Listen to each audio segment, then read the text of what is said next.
Mobile અર્પણ કરે છે સમાજના મહાનુભાવો. આપણે ખૂબ ખૂબ બાબુને મોબાઈલ અર્પણ કરે છે. આપણે ખૂબ વધાવીએ. સિનિયર સિટીઝન જે અહીંયા બેઠા હોય છે સાંજે એમના તરફથી આપવામાં આવે છે. હરિઓમ.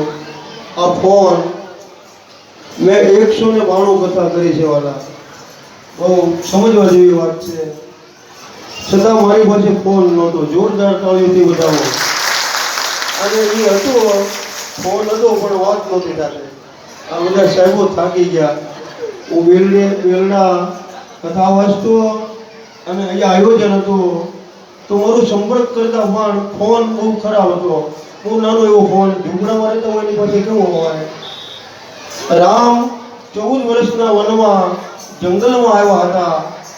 એક ઘાસનો પૂળો લાવી અમારા આદિવાસી વીરપંચ મંડળે એ રામને કુટિયા બનાવી દીધી હતી. બાપ, મને લાગે છે આજ મારો આદિવાસી સમાજ પ્રવીણ બાપુની કથા સાંભળે મારી 5 દીકરીના જીવનમાં કંઈક ક્રાંતિ લાવવાની કોશિશ કરી રહ્યા છે. આટલું મોટું દાન મેં મારા જીવનમાં સંકલ્પ પણ નહીં કર્યો હોય કે આવું ફોનનું મને દાન મળશે.